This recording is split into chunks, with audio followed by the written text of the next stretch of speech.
Welcome to Khmer Voices, where we shine a spotlight on the achievements of the Cambodian diaspora around the world. I'm your host, Vani, aka Vanny. When I made a call out for guests willing to share their journey in a Facebook group, Heng Vay reached out to me, saying he'd love to share his story. But the caveat was, he's got a boring life. Okay, so he didn't exactly sell himself to me. And admittedly, I didn't reach out to him right away. But after some thought, I wondered, why would he tell me that? He lives quote unquote a boring life now, but isn't that part of the joy of how far we've come as children of refugees? I'm all about celebrating a boring, safe, and stable life. That's what any parent fleeing war wants for their children. I'm glad Heng and I got to connect. Because although how to become a physical therapist is clear, I mean, you can just Google it, how to become a physical therapist, Heng's journey isn't boring. Like, who do you know in their mid-30s got engaged in their mid-teens and got married shortly after? He had his struggles and tried to downplay them, but as I shared with him, and as you'll hear later in this episode, how he felt and how he feels is valid. He didn't say it, but I got that he felt guilty expressing his pains because his parents went through worse. And that guilt is something all us Gon Khmer share, I think. I feel it anyways. We unpacked a lot in this episode, from experiencing guilt to not giving ourselves enough credit to trying to figure out what it is that you want to do in life, to finding your purpose, and navigating different cultures as well. I hope you enjoy this episode with Heng as much as I did chatting with him. I feel like I have a very boring life, in all honesty, compared to most others who are very inspirational with their life story. And I look back at mine, I'm like, I didn't really do anything. I followed the normal route, I feel like. Okay. Well, let's start at the very beginning and talk about, maybe introduce how your parents arrived in the U.S., where you grew up, and where you went to school, and what you're doing right now. Yeah, not a problem. So my parents, of course, during the war, they went to Thailand at the refugee camp, Khao Dang. My mother's aunt sponsored them to, at that time, I think it was in the Long Beach, California area. But obviously that was a whole process, and they were in the Philippines. That's where they conceived me, that's as I'm told anyway. And then once they got to California, that's when my mom gave birth to me in Los Angeles. And so from there, they came with, like any other immigrant story, they had nothing.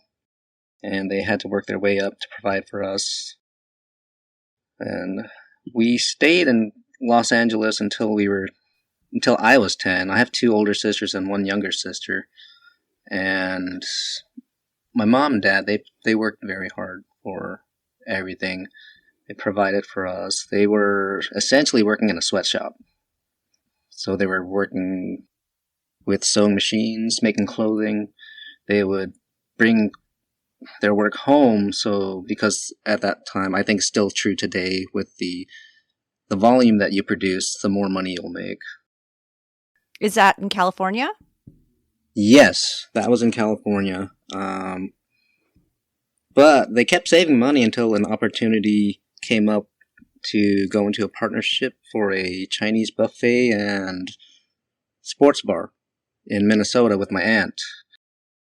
So at 10 years old, they moved us to Minnesota, and I always like to say that that's where I grew up, because I spent a lot of my formative years there, even though it was only 5 years. There's a lot to this story too. In that 5-year period, because there's a reason why we moved to Texas. My mom asked me, I was washing dishes at that time. My mom and dad were discussing my future, and she was saying, like, yeah, I want to pick out his wife. He's the only boy. We need to, right? And so I was like, okay, sure, why not? Just to make them happy. And then, lo and behold, the next... Hold on, how old were you when they I were was talking like- about you getting married? I remember I was in 7th, 8th grade when that happened. So maybe 14? 14? 13, 14, yeah. And you were fine with that? Like, was this Yeah. a serious conversation that they were having, or I don't... was it sort of just like they were just thinking about it in 4 or 5 years from now, he should be married, that sort of thing? It sounded like that, but I didn't think they'd take my answer very seriously until they brought Okay. photos of matches for me. And I was like, oh, this is okay. Well, kind of dug the grave there, so let's try it out. And then I was like, I picked one person. Thankfully, I'm still married to her. She's very awesome. Wow. Yeah, I know, right? It's very fortunate in this case. Okay, Heng, this is a unique story. Well, when did you guys get married? We actually got married so officially, by law in the States, we got married 2006-ish, around that time, but formally getting married when we went back to Cambodia for the actual wedding. Uh-huh. That was in July 2009, so 3 years later. Yep. Okay, I'm going to pause the story because I do want to revisit. Let's go back to when you were in Long Beach. Okay. Were you in a Cambodian community there? Very much so. My mom and dad made sure to keep us connected with our culture. So, like everyone else, they spoke Khmer in our household. Are you fluent? Do you speak, read, and write Khmer? I can speak. I can read some. Don't ask me about writing it.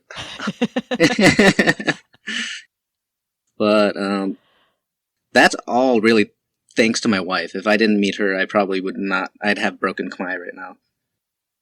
But no, so going back, yeah, my mom and dad, they kept us very connected to our culture.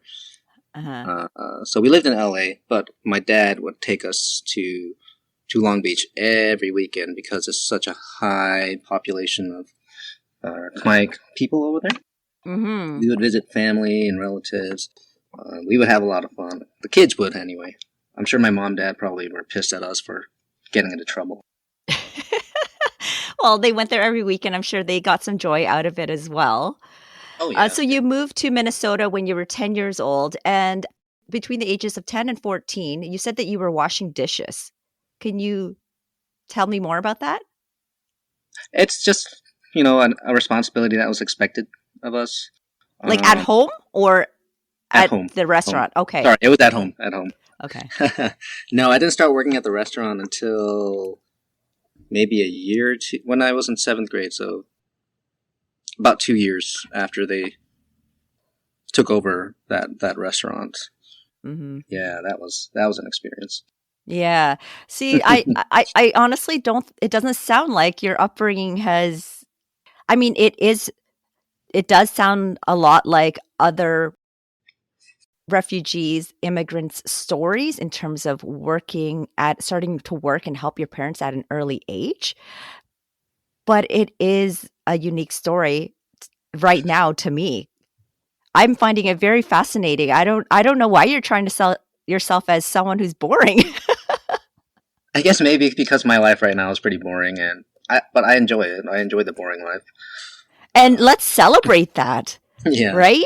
Because you said that your parents were basically working at a sweatshop, doing piecework. Because you said the more that you produce, the more you make. I mean, that's hard. That's backbreaking. And did you see them a lot? Or did you see them at all? Like, who was taking care of you when they were working? So, my mom actually was able to get us to school and from school. Since they were able to take their work home, that's the reason why I saw my mother a lot more. And my dad, he was the one that was really producing most of the volume, from what they tell me. So he would be at work all the time, then bring it at home. Thankfully, they got the weekends off to spend more time with us. But it's really hard to remember when we were younger, just because they did have my mom's aunts, and so we lived in an apartment complex, and there was a lot of Cambodian neighbors there, and so they would rely on their neighbors to check in on us. So, and it was really my oldest sister that paid a lot of attention to us. How much older is she to you? She is 5-6 years older than me. So my oldest sister, I always think of her as like my second mom. Mm-hmm. Because she took very good care of us. And I've never seen her get mad at anything. Wow. I know, right? And so I'm just like, she's a saint, in all honesty.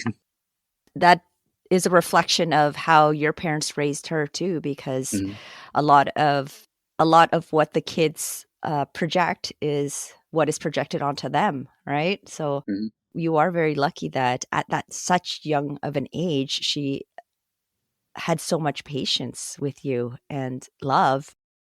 Yeah, I'm surprised they were able to handle all my tantrums. Yeah, I'm going through that right now. My kids are 4 and 7, and I'm just like, when is this going to end? I know there's every stage has its challenges, but oh man, the tantrums. Yeah, they get pretty wild. My All right, wife so actually recorded a video of our second son throwing a tantrum at the mall. She was like, "Yep, go ahead, throw a tantrum. I'm not going to do nothing about it." I'm going to show you this at your wedding. Yeah, that would be. I can imagine that. All right, so you had some good memories then of California, but you were very young, so nothing really traumatic happened. Like they did everything that they could to provide you with the most comfortable life that you could have within their means. So Yes. then your family decided to move to Minnesota to invest in a Chinese buffet, you said? Yes. Okay. Yes. And then you said that's when the formative years happened. In Minnesota, what was the population of the Asian community or the Cambodian community like then? So this was in that the time, late 80s or early 90s? it was late 90s, early 2000s. Oh, okay. I'm a decade off. So what was it like in the late 90s, early 2000s in Minnesota? When I started school, it was a culture shock for me. Sorry, where in Minnesota as well? Can you specify? Oh, Cottage Grove, Minnesota. It's about 20 minutes from the Minneapolis-St. Paul area. Okay. So just outside lived of in Minneapolis. A suburb division. Thankfully, as far as the culture shock, so let me backtrack. When we moved, we stayed with my uncle and my aunt. And I'm very grateful that they were kind enough to take us in. I mean, they were the business partners anyways, but, you know, we didn't have a house at that time. And so they let us stay in their place. And it was a very crowded house, needless to say. It's a very extended family. But going to school, that's where it was a culture shock for me, because back in California, all my classmates were Asian, you know, different nationalities, but we all looked the same. Minnesota, I was like, whoa, there's a lot of white people here. There was maybe a one or two other Asians that I've seen, but Minnesota has a fairly large Hmong population. So that was new to me. I've never heard of Hmong before I went to Minnesota. But I didn't feel detached from my culture because of that extended household that we were living in. And there's a good amount of Khmer people in that area as well. So in school, did you assimilate well, or did you feel sort of like you were the other? I felt Give me a like picture of what life was like in middle school and high school. middle school was, I feel like for anybody, for it's going to be challenging because we all want to fit in. Hmm. Um, I But let's talk about definitely, how let's talk about, your perspective, because yes, everybody wants to fit in, but you were one of what, three Asians in the school? yeah. And did you gravitate towards the other Asian kids, or were you trying to fit in with the white kids? Initially, I tried to gravitate towards the Asian kids, and then I realized I wasn't comfortable, Hmm. Why is and that? their personalities weren't fitting with mine. I guess it was. Hmm. I think on your one of your recent guests, they said that they didn't fit in with the Khmer community at that time because of their, I guess, their quote unquote thug gang life. Mm-hmm. And that's most cases for me at that time was they were very much into that lifestyle, and that's where I Mm. didn't vibe with that. Mm. So I gravitated more towards the wider population. And did you feel accepted? Yes and no. Yes, Okay. because you know they accepted me into their little friend circle, but at the same time I felt different because of my background. Mm-hmm. Um, but they loved that about me, and I didn't feel I didn't accept that part of me until eighth grade, eighth ninth grade. I guess around the time I got engaged. I identify with that because, growing up, I like you was initially in a multicultural neighborhood and a lot of Cambodian people as well. But then something tragic happened, and then we moved out of that apartment complex and eventually ended up in like a nicer area of the city. I mean, we were still living in public housing at that time, but the city was trying to not ghettoize like certain areas, right? So they tried to put like Mhm. some supportive housing in neighborhoods that had homeowners. So um, when I moved to the neighborhood where it was mostly white people, I did not want to be Cambodian. I did not. I I just wanted to live my life like a Canadian person. Yeah, and that was the struggle I had during my formative years. Yeah, so I definitely identify with that, and I think your story there will resonate with a lot of people as well. And this is what this podcast is all about, right? We want to share our stories to say, like, hey, this is. It may seem boring to you because you've been through it, and right, and now you're living such a comfortable life that doesn't seem like a big deal, but I think we have to talk about like what we went through just because some people are still experiencing those sort of situations and experiences. So it's nice that you're sharing your story. So you kind of struggled with your identity until you got to about grade 9.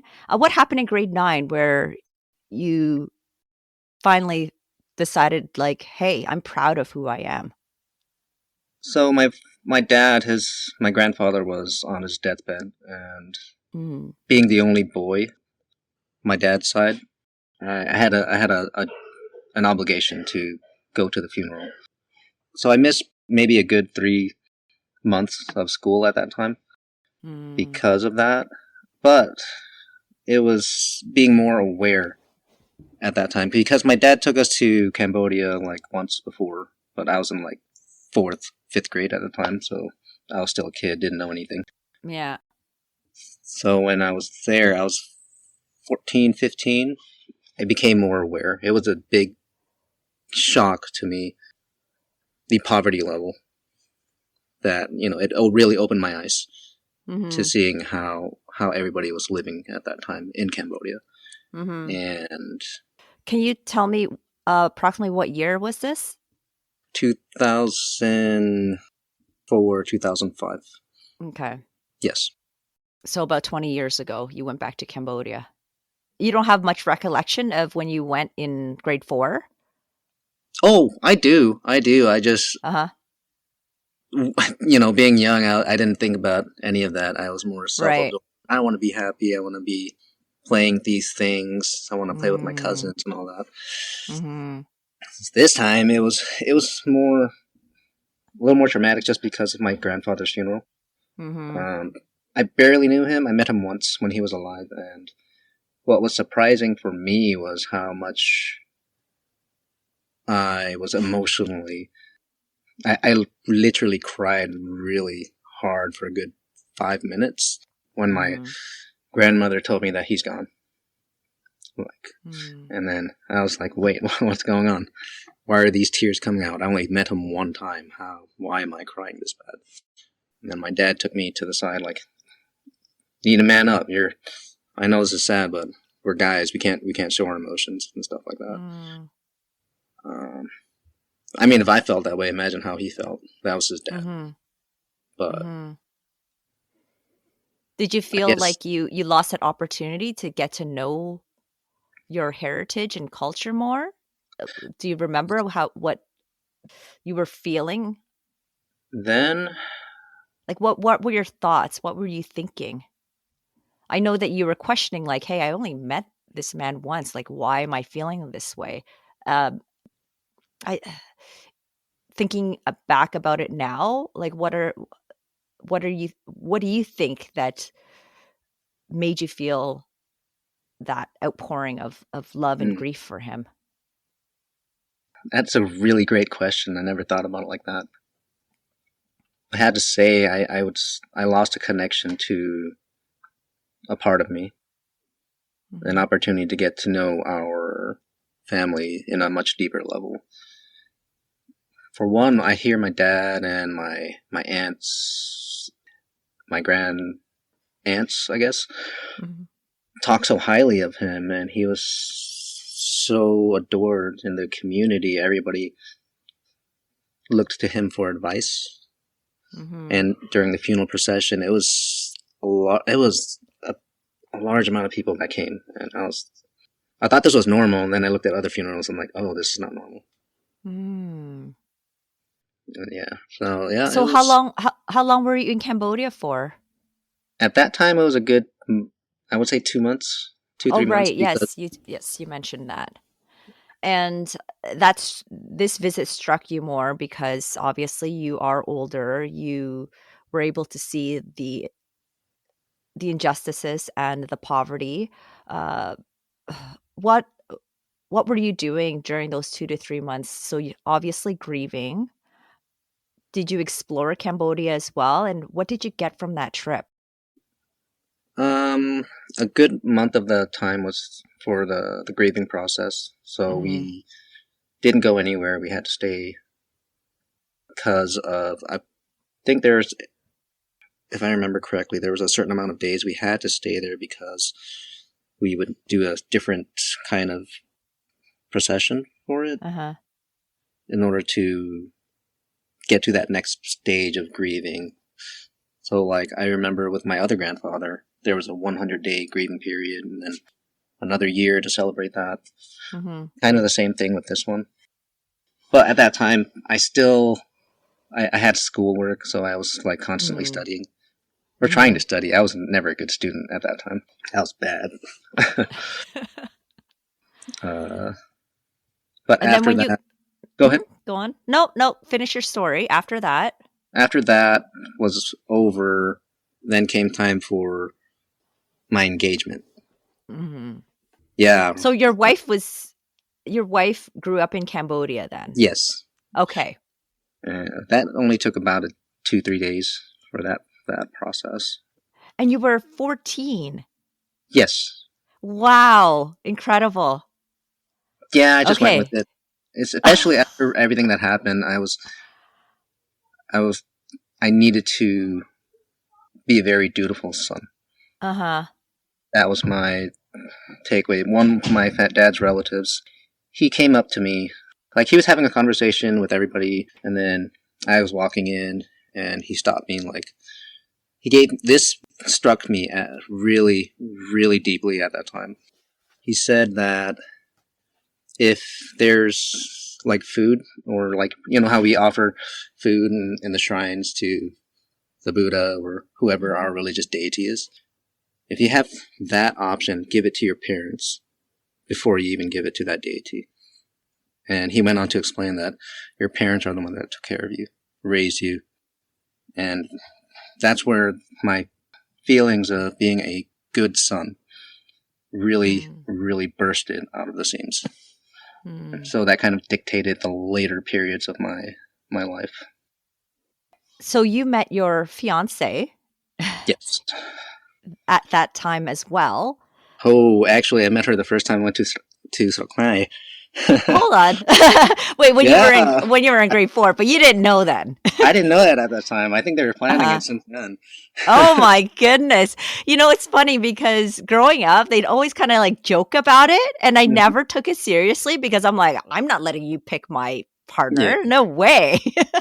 But it's very interesting that I'm meeting someone who's gone through this. So, and, is still married to his partner. But yeah, so let's talk about when you met your fiance the second time around, because you knew you were going to marry her then.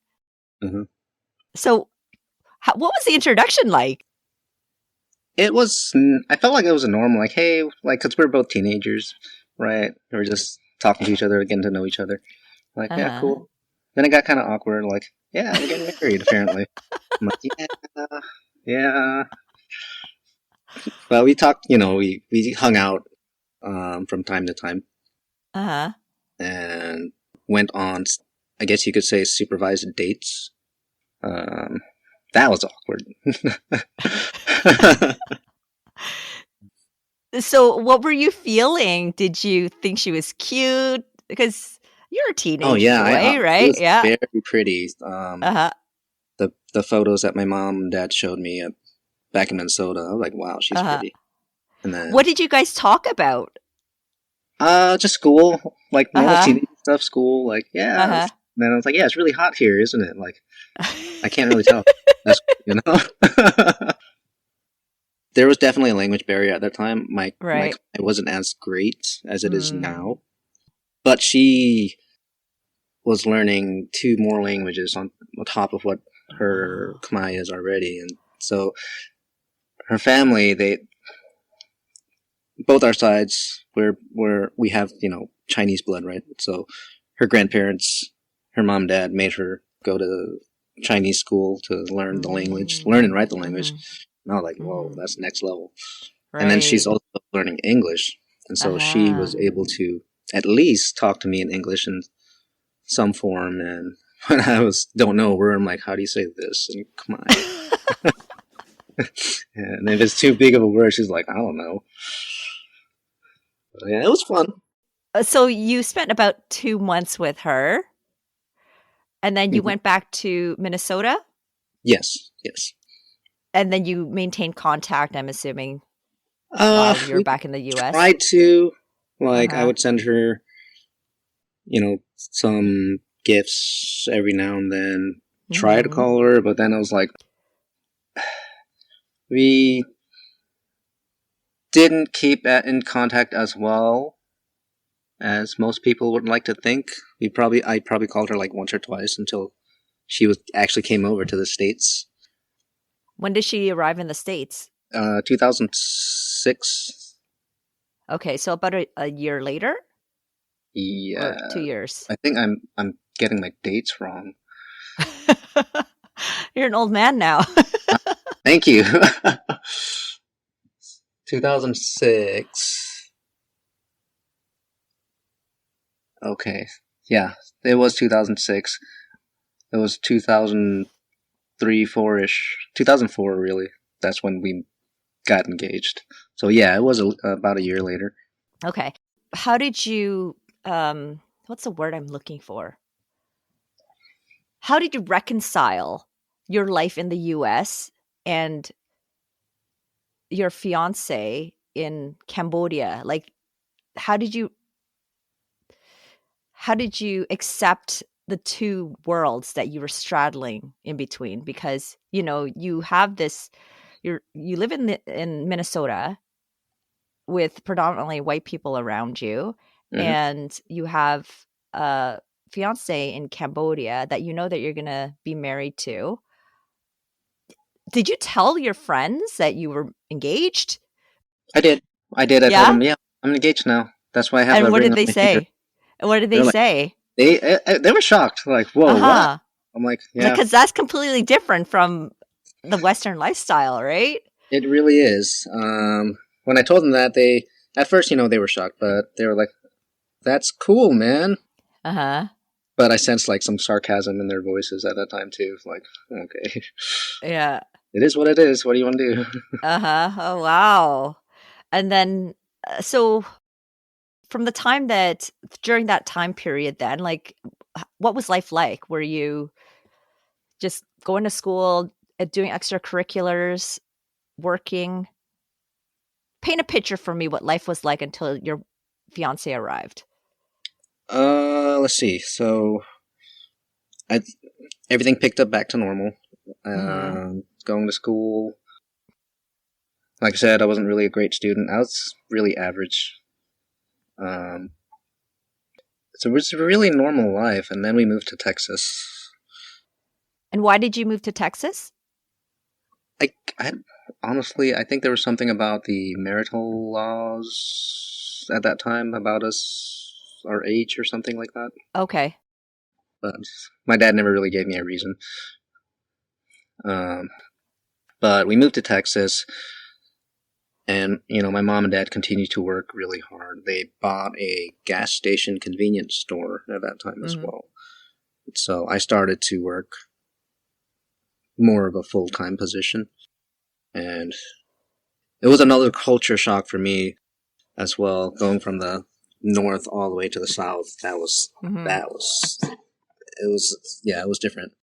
So I had to learn to adapt to that Mm-hmm. as well. I had a hard time, just because, like I said, I grew up in Minnesota, and so I was leaving all my friends. Uh-huh. At that time, I was in the 10th grade, and so I never had to try to make new friends. That was hard, Uh-huh. but everybody's pretty Was friendly. everyone was pretty friendly in Yeah, Texas as yeah. well? And what was the community like there? Were you around an Asian community or a Cambodian community or? No, it was very, very little Asian in that community. Okay. And I feel like it's still true to today. Hmm. Anywhere I go, I don't really see very many Asians because we moved to a small town. Okay. How far away from like Dallas or San Antonio? Just because I don't know obviously the small towns in the US. Hmm. I just like an idea of how far they are from the major cities. That's at that time that small town that I was living in was about 2, maybe 3 hours from Dallas, Mm. and I had to remember the population, maybe 10,000 people. Oh my goodness. Yeah. Yeah, yeah, it was a small population, but you when you learn to adapt to your situations. Uh-huh. Um, Did you talk differently from everyone else? I did. I did. I remember this one friend of mine when I first met him. He said I talked like I knew everything, and I was like, really? I don't feel that way. Like I knew nothing. So, but I'm like, okay, if you feel that way, you can copy my homework if you want. So it was quite easy to make friends in that small town. And in terms of fun, what did you do for fun after school? I was working. Oh, right. Yeah. Yeah. So as soon as I got off of school, my mom would. So my sister and I took the bus at that time, Hmm. and it was just my sister and I, my little sister and I. My oldest sister stayed in Minnesota to finish college, Hmm. and my second oldest sister was going to college as well, but in a different Mm. city in Texas. So it was a little hard going from a position of a middle child to now the oldest child. To being the most And responsible. so Yeah. I really took that seriously, but It was a hard situation for me to be in because I've never had to do that before. Uh-huh. And then just feeling the pressure of from my parents to be the one that they can rely on. Uh-huh. I took that very seriously that first year, and it did take its toll on me. Did you tell them ever? No, but they definitely knew because I couldn't really hide my emotions well at that time. Mm. I pretty much wore everything on my sleeve. Mm-hmm. My dad was very concerned. I did tell my oldest sister, as she obviously I think she talked to my dad about it as well. I was Uh-huh. just having a really hard time adjusting, and eventually, as How much older are you from sorry, let me rephrase. How old is your youngest sister at this time? at that time, she's 3 years younger than I was, Okay. so she was 11? Or sorry, you were probably like 11, 15, 16 then, 15, right? yeah, 15. So 12, 11, 12, around Okay. that time. Okay. All Yeah. right. I mean, she was self-sufficient at that age, I Yeah, imagine. yeah, she is. And she adjusted really well to Uh-huh. moving to Texas. She made a lot of friends. I didn't. I think for the good first 6 months being in Texas, I didn't really have any friends. Well, you were 'Cause- working all the time. You didn't really have yeah, an opportunity. You go to school after school was done, go help your parents, right? yeah, yeah. And so I think It's that hard played to a make friends when you're role. working. You know, Mm-hmm. Did you feel lonely at all? very lonely that Mm-hmm. first 6 months. I didn't have anybody to talk to. So running a convenience store, my parents would be there from 3 o'clock in the morning until I got there at three Uh-huh. o'clock in the evening. And from 3 o'clock, I'd stay there until closing until 10 o'clock. And so I didn't see What anybody. how did you get homework done? I would try to do it during like the slow periods. Uh-huh. So I'd have my book open sometimes and finish that. If not, when I get home, that's when I would most Wow. often, that was most often the case. After I got off, went home and did my homework. I mean, that's quite challenging. So it's not like you were an average student or a bad student. You just didn't have really the chance to get to the level that to even test where your peak is at that time. That's a really eloquent way to put it. I'm glad you said that. I'm like, oh, it makes me feel better about myself. I think sometimes we're too hard on ourselves with everything that you do, right? Mhm. You always think that you could have done better, but you have to look at the big picture and realize that you had a lot of barriers put in front of you to really excel. Mhm. And given those struggles, you are, you're thriving right now. Yeah, it did build a lot of character, I would Mhm. say, that perseverance. Mhm. Um, Especially when I look at my parents' lives, what they had to go through. And a lot of times when I think I can't do it, I think about that. And then, like, you know what? They had to go through a lot worse than I did. So I just need to keep on. I mean, but that doesn't you shouldn't be downplaying your own struggles because your parents went through something far worse. Like how you feel is how you feel, right? Mhm. And what you went through, it's not it wasn't like the worst thing. You didn't have an easy ride. You weren't fed with a silver spoon. So, yeah, you definitely got to give yourself some kudos there for getting to where you are in life. Despite, the time limit that you had. Like, yeah, I we're just too hard on ourselves sometimes. Okay, so you are in Texas right now. So you're 15, 16, working a lot. You said for the first 6 months in Texas, you were very lonely. What happened after 6 months? I was very fortunate for someone to reach out to me on the bus ride to school. Hmm. At that time, I was really into skateboarding. He noticed my shoes and he's like, "Hey, man, do you skateboard?" And I'm like, yes, I do." And then it just kind of fell into it from there. Like I started hanging out with him a lot more, hanging out with his friend group at school. And then they started just randomly showing up at the gas station. I was like, oh, guys. And so They kept you company. yeah, it Oh, it that's was nice. awesome. Yeah, and then I kind of convinced my mom and dad to hire some of them to, Ah, there you go. Oh, look at your parents are creating jobs. yeah, right. Yeah, that was. I mean, and that's what sustained me very much throughout my high school years. Hmm. That's awesome. Your parents gave them their first job. You got a lot of out of it as well in terms of, time management, discipline. Mhm. And I'm sure that helps you later on in life too. So let's talk about when it sounds like you found your crew in Texas. When did your fiance arrive? She arrived the next year. Hmm. Tell me about how you developed a relationship with her. So I think with any beginnings of a relationship, I did the normal. I took her out a lot. Hmm. We went to standard dinner and a movie kind of thing. Took her out shopping, Hmm.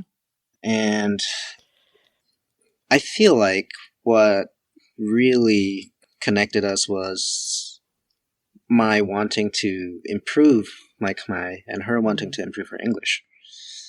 And so we started, helping each other out in that aspect, and then we just really got closer and closer.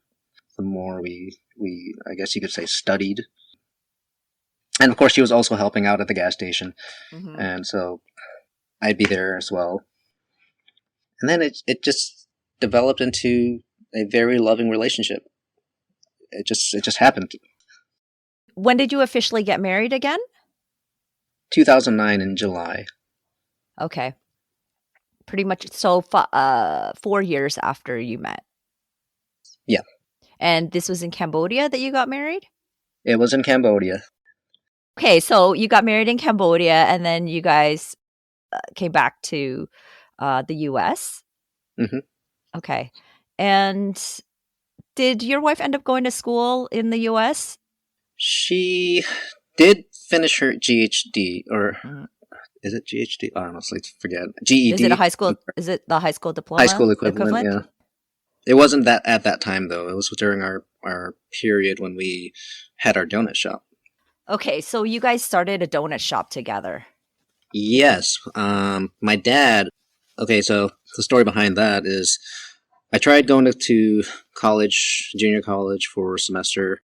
Dropped out within the first 2 weeks because at that time I told my wife the professor's not challenging me enough. He's giving us all the answers to the tests. It's not for me. But thinking about it now, I was just not ready for school yet. I didn't have the maturity at that time or discipline. I felt like. Mm-hmm. Mm-hmm. So my dad. So I just worked for my dad for a Okay. good year. Then after we came back, my dad asked us, "Do you want to continue with the gas station, or do you want to do donuts?" Okay, so you guys had two businesses at this time. Your family had two Uh, businesses? no, it's just one business, but he asked me that because I didn't want to do the gas station, uh, Uh-huh. he would send Open a me. donut shop? Yeah, he would open a donut Okay. shop, and looking at all the paperwork that's involved with convenience stores, gas station, I said no, a big definitive no to gas stations, and said let's do donuts. So he sent me to apprentice with one of his friends, Uh-huh. and that was an awesome period, just learning a skill like that. And my dad at that time, he was going scouting locations on the other side of Texas until he found like two places that he thought was good. And so once he set everything up, that's when we moved to the West Texas area. His vision was to build a donut empire. Mm-hmm. I didn't know it Dream at the time. big. I was like, I just want to make money, man. Uh-huh. And so, yeah, my wife and I did the donut shop. We bought one of the locations from my dad, and we just did that for a good 10 years. If business was going good then? Oh yeah. Mm-hmm. Initially, it wasn't as great, but Mm-hmm. my wife and I were able to build it to a point where it was a very lucrative lifestyle. I would say. I mean, we're not very like bougie or anything Mm-hmm. to that extent, but it gave us a lifestyle enough to provide for our family and her family because she sponsored her parents and siblings during that period as well, and we were able to support them just fine. Mm-hmm. Let's Um, stop the story for a bit. I want to yeah, just talk about your inspiration and people that impacted you growing up. So it sounds like your parents played a big role in shaping your life, and their work ethic and perseverance played a strong part in who you are today, in influencing who you are today. So would you say that they're your inspiration growing up? yes, they are very much everything that I looked up to, especially my dad. He is. I remember my brother-in-law saying this. He's never seen, in reference to my sister, anyways, such adoration for their father. Like, I think I looked up to my dad so much I would put him on a like the same level as God, if you will. And then so it's just like you growing up, you don't want to disappoint Mm-hmm, that father mm-hmm. figure. When did your family start feeling financially comfortable? Because in California, it didn't sound like that was the case until, did you start feeling financially comfortable in Minnesota?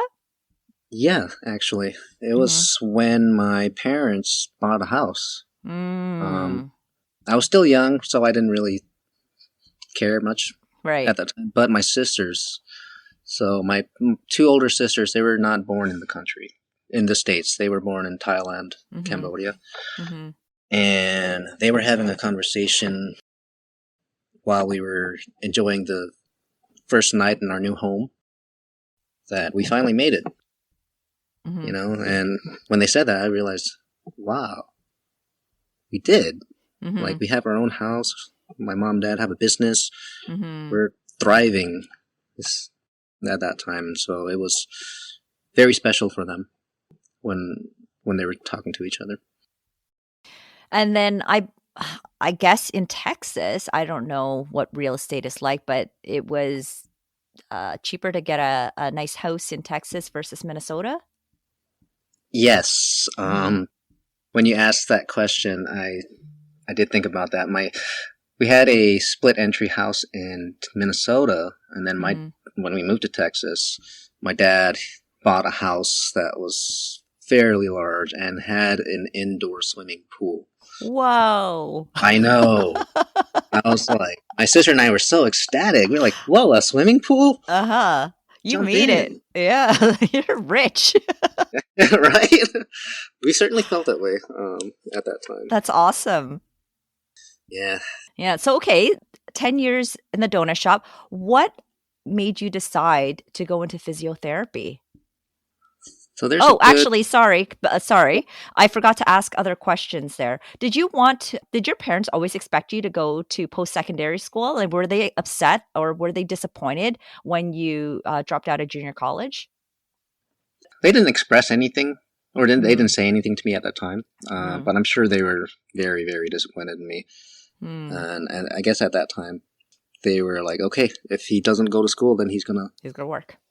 go to work with Yeah. us in the donut shop or at the gas station. But no, they always expected all of us to go to secondary school, college, university. Mm-hmm. My sister was.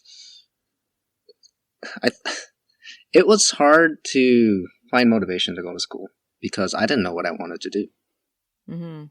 and my sister was trying to, or she was talking to my dad, like maybe giving me a year break to figure out what I want to do.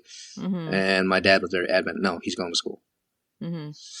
And I was like, okay, I guess I'm going to school. What did you study again? When I first went to school before I dropped out, I was going for architecture Mm-hmm. because that's what made my dad happy. Mm. Because growing up, he saw I was very skilled artist.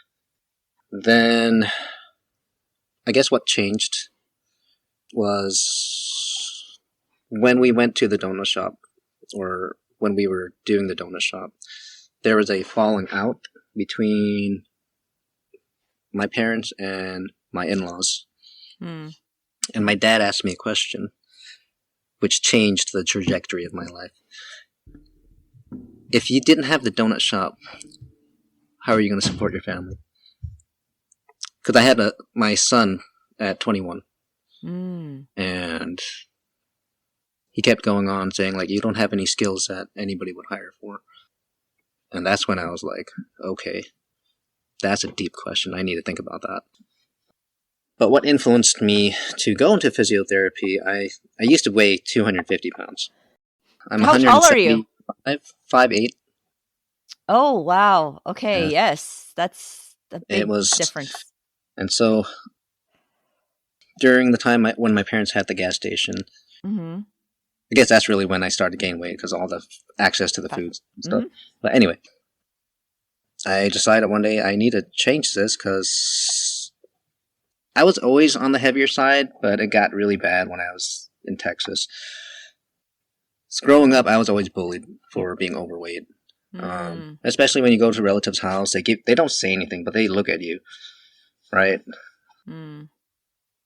And that affected my self-esteem. It still affects my self-esteem now, because that's really a driving force as to why I'm staying so healthy. So I lost weight, drive it forward. My grandmother on my dad's side, she wanted to get more active, and she threw her back out. And so I knew with my knowledge of health and fitness that she could get better if she did something to strengthen the muscles around her back. But being in Cambodia, they at that time didn't think about any of that. So they took her to Vietnam to get like a consult, and the doctors would say, like, she needs surgery to get that taken care of. My sister, she's a doctor, a pharmaceutical doctor. She said that at her age, she was around 82, I think, at that time. She wouldn't survive the surgery if she went under. And so she stayed bedridden until she passed away. Oh. Yeah. And so that influenced me to choose physical therapy as my profession. Because... Go ahead. Okay, your grandmother was a strong influence in you choosing that path, but also your weight. When did you start with the health journey? 2007.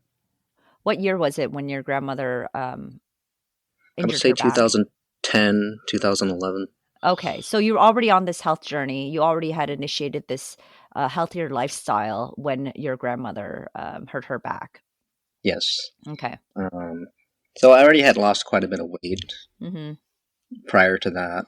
And so when all that happened and then she passed away, I was really angry, because that could have been prevented. And then fast forward to when my dad asked me that question about not having a donut shop. That's when I chose physical therapy. So did you go back to school?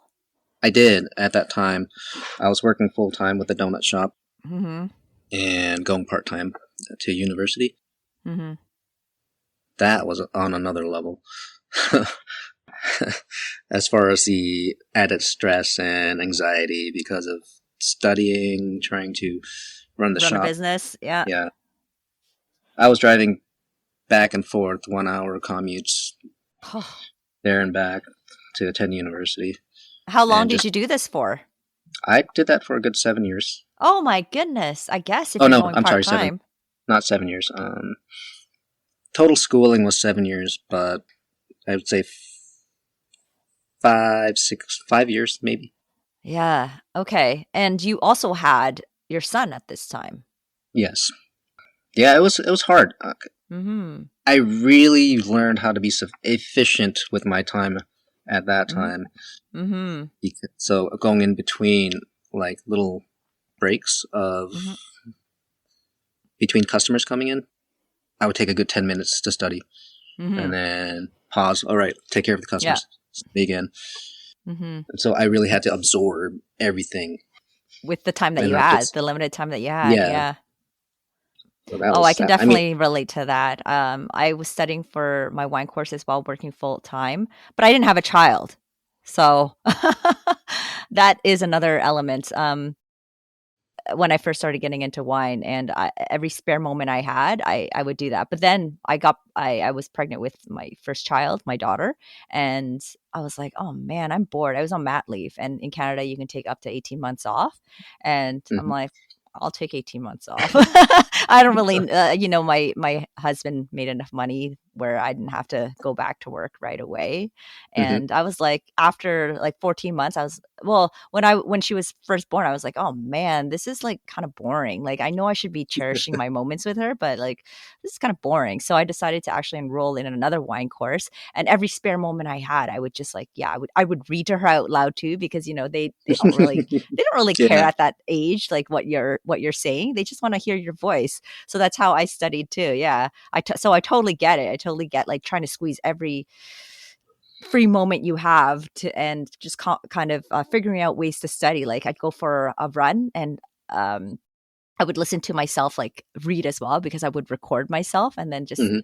listen on the iPhone and like listen to what I read. That's how I studied too. But yeah, you figure it out. Where there's a will, there's a way. Yeah, that's Yeah. that's definitely true. Do you have a lot of Cambodian patients? Like, is that a market that you want to target, or uh, are you in a certain area? I see a lot of the geriatric population or the older population now. I did have one Khmer patient. Hmm. He was at the donut shop as well, or he has his own donut shop, and he came. He said something in Khmer. I'm like, oh, okay. Then we started talking and talking, but Hmm. with that, um, I started to break into his community a little bit more. So I'm trying to get the word out, educating anybody in the Khmer communities about the Hmm. benefits of getting physical therapy. Hmm. Initially, when I started, I tried putting content out there Hmm. in Khmer. Hmm. Didn't really get much of a traction, but I'm Okay. starting to do that again just to get the word out there, especially in Khmer, in Cambodia itself, to educate the population on the benefits because of what happened to my grandmother, right? But I'm Mm-hmm. happy to see that it's getting better. There are more physiotherapy practices now in Cambodia, mainly Mm-hmm. in the capital, but Mm-hmm. hopefully it'll propagate from there. I want to go to your advice to your younger self, because I asked all my guests, what Oh, advice would you give to your younger self? And you said, find your purpose and goal in life. Do whatever it takes to get there. Once you achieve that goal, find another one. But throughout your journey, stay curious and eager to learn. Keep your heart open and really listen to what others are saying. Now, I have a question about the last part. Really listen to what others are saying. What do you mean by that? I feel like when we're younger, when someone talks to us, we're eager to reply, not really actively listening Mm, to what they are trying to say, and then trying to analyze the information prior to replying or giving an opinion. I learned in my career as in the medical field that that's a very important skill set to have, hmm. to be able to listen, like really listen, and then provide feedback from there. I know when we're younger, especially me, and I feel like our community, the Khmer community, we talk before we think.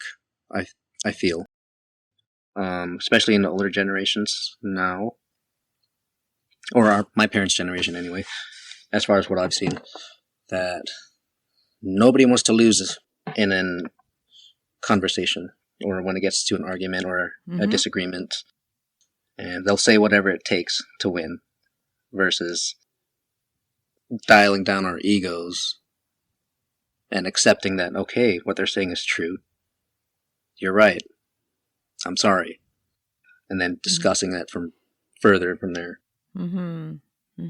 Thank you. Another part of your advice to yourself I have a question about is to find your purpose and goal in life.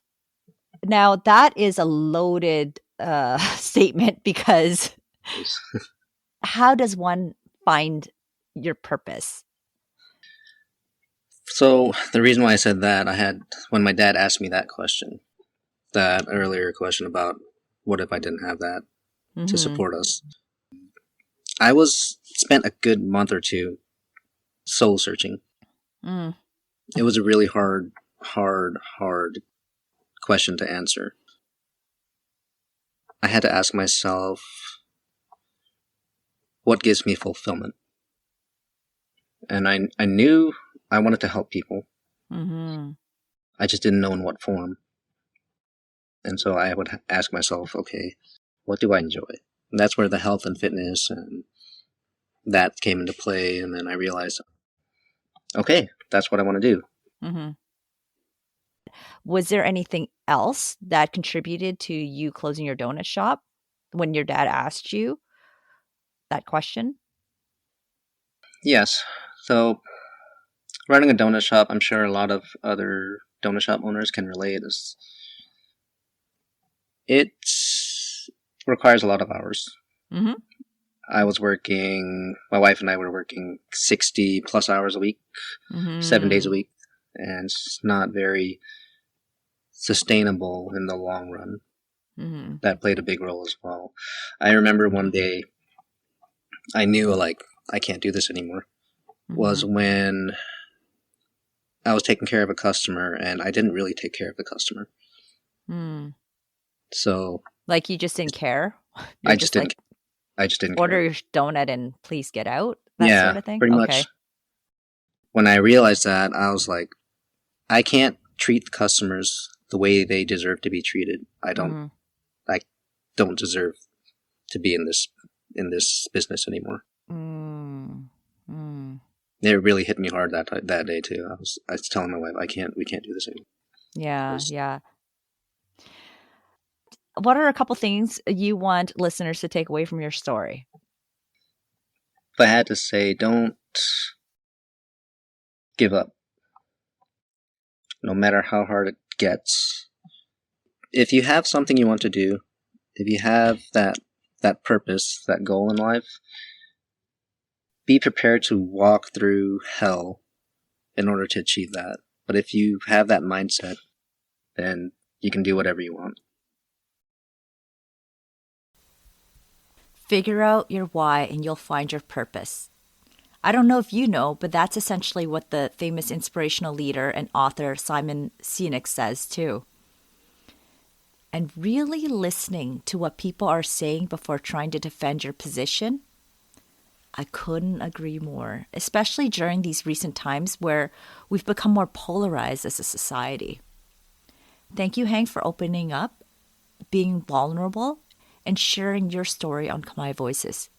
Much of what you shared resonated with me, and I'm sure with many others too. If you're enjoying Khmer Voices, please leave me a comment on Spotify or a review on Apple. I love reading them. And please, if you haven't yet, go give the show a 5-star rating. Sam akon charan. We'll be back in 2 weeks.